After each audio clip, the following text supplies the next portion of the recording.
Sir இன்னைக்கு ஒரு big braking இன்னொரு தலைப்பு செய்தி. காமராஜர் மக்கள் கட்சி இருக்கு இல்லையா, நம்ம தமிழறிவு மணியன் நடத்திட்டு இருந்தாரு. இப்ப அந்த கட்சியை வந்து தமிழ் மாநில காங்கிரஸ் கட்சியோட சேர்த்துட்டார். இது உண்மையிலே பெரிய டைட்டானிக் செய்தி தான். இது வந்து நம்ம கடந்து இது செங்கோட்டையன் ஒரு நாள் வெயிட் பண்ணிருக்கலாம். இந்த இந்த இணைப்புக்கு பிறகு அவர் போய் இணைஞ்சிருக்கலாம். அதாவது ஐயா தமிழறிவு மணியனோட தமிழ் சொல்லாடலுக்கு முன்னாடி நம்ம பேசுகிற அரசியலோ இல்லை நம்ம பண்ணக்கூடிய அந்த நகைச்சுவையோ ஒரு மண்ணு கூட துளி அளவு கூட கிடையாது. அதை நான் முழுமையாக நம்புகிறேன். தமிழறிவு மணியனோட பிரச்சனை இல்லை காங்கிரஸ் கட்சியோட பிரச்சனை என்னன்னா, காங்கிரஸ் பேச்சாளர்களை கொஞ்சம் கூட மதிக்காம. இல்ல ஆனா அவர் பாஜகவை நம்பி தானே சார் அப்படி ஆயிட்டாரு. யாரையுமே நம்பக்கூடாது. அண்ணாமலை தான் முதலமைச்சர் ஆவார்னு சொன்னார். அதாவது இப்போ நம்ம பேசணும் இல்லைங்களா, ஓபிஎஸ்சி, டிடிவி தினகரன், அப்புறம் இவங்க, அதுக்கப்புறம் ரஜினி நம்பி ஒருத்தர் போனாரு, ஒரு பேர் என்னது, தமிழறிவு மணியனுமே ரஜினி நம்பி. அதான் அது மாதிரி இது மாதிரி பிஜேபியையும் மற்றவங்களை நம்பி போனா இதுதான் ஆகும். அர்ஜுனமூர்த்தி. அர்ஜுனமூர்த்தி அவரே மறந்துட்டோம் பாருங்க. திடீர்னு ஞாபகப்படுத்துங்க. அண்ணாமலை அப்படிதான் போனார். ரஜினி சாரை நம்பி போனார். ரஜினி சாரை நம்பி படத்துக்கு போகலாம், படம் நல்லா இருக்கும், சூப்பரா இருக்கும்.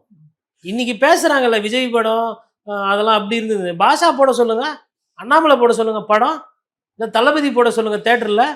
என்ன இதெல்லாம் வைப்ஸ் ரஜினி ஃபேன்ஸ். என்ன வயசாயிடுச்சு, அது பிரச்சனை கிடையாது. Age is just a number.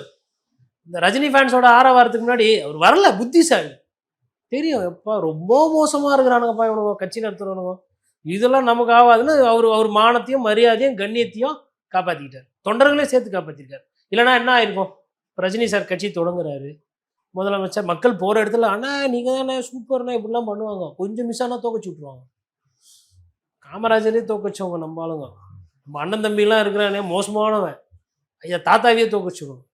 அதனால தமிழறிவு மணியன் அவர் வந்து நல்ல சொல்லாடல். அவரை மாதிரி நிறைய பேர் இருந்தாங்க காங்கிரஸ் கட்சியில் பேச்சாளர்கள். இங்கே கூட சூளையில் ராமலிங்கம்னு சொல்லிட்டு ஒருத்தர், அவருக்கெல்லாம் பதவி கொடுக்காம அந்த டிப்ரெஷன்லேயே அவர் வேறு மாதிரி ஆகிட்டார், ஒரு மாதிரி டல்லாக. மாதிரி நிறைய பேச்சாளர்கள் வந்து காங்கிரஸ் கட்சியில் உண்டு. இந்த பேச்சாளர்களுக்கு போதிய முக்கியத்துவம் கொடுக்காம அவர்களுக்கு ஒரு கொள்கை பரப்புக்கு மாற்றாமல் கொள்ளாம கோபனாவுக்கு நல்ல ஒரு சிந்தனை, நல்ல ஒரு புஸ்தகம் எழுதுறதாகட்டும் எதுவும். நான் எதுக்கு எழுத்தாளரையும் பேச்சாளரையும் நான் இங்கே கோடிட்டு காட்டுறேன் அப்படின்னா, ஒரு கட்சிக்கு இது ரொம்ப முக்கியம். தாவேக்கால இப்படி யாருமே கிடையாது. ராஜ்மோகன் சார் பேசுறாருல, உச்சபட்ச தமிழ் சொல்லாடல் அதான். அவரே திடீர்னு என்னன்றாரு, அஜித்துன்னு பேர் இருந்தால் கூட பரவாயில்ல, லாக்அப்பில் இறந்தாலும் பரவாயில்ல, நாங்கள் போய் சப்போர்ட் பண்ணுவோன்னு. அதே மாதிரி அப்புறமா திடீர்னு வந்து பட் ஆனால் அங்கே ட்ரெயின் பண்ணுறாங்க, இன்னும் போதிய அளவுக்கு தாவேக்கெல்லாம் வரல. காங்கிரஸ் கட்சி இது வந்து முன்னாடியே செஞ்சுருக்கணும் இதெல்லாம்.